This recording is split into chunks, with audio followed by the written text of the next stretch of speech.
আজ রামেশা, আগামীকাল হয়তো আরেকটা নাম, তারপর নতুন কোনো খবর, নতুন কোনো ট্রেন্ড, নতুন কোনো আলোচনা, আর ধীরে ধীরে ভুলে যাবে সবাই।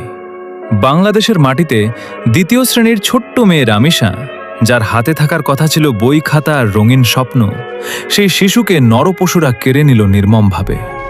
যখন রামেশার বাবাকে জিজ্ঞাসা করা হলো, আপনি কি বিচার চান, তিনি বললেন, না।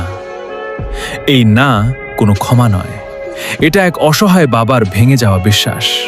কারণ তিনি জানেন, কয়দিন মানুষ কাঁদবে, কয়দিন মিডিয়া খবর দেখাবে, কয়দিন ফেসবুকে পোস্ট হবে, তারপর নতুন কোনো ঘটনা আসবে, আর সবাই ভুলে যাবে রামেশাকে।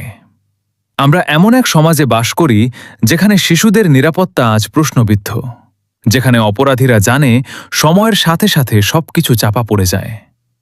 কিন্তু একটা শিশুর আর্তনাদ কি এভাবে হারিয়ে যাওয়ার কথা? একটা বাবার কান্না কি শুধু কয়েকদিনের trend?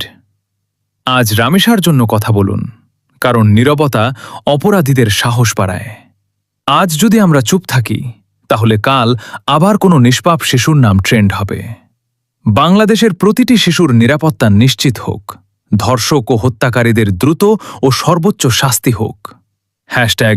#Justice for Ramesha, #Bangladesh, শিশু নিরাপত্তা।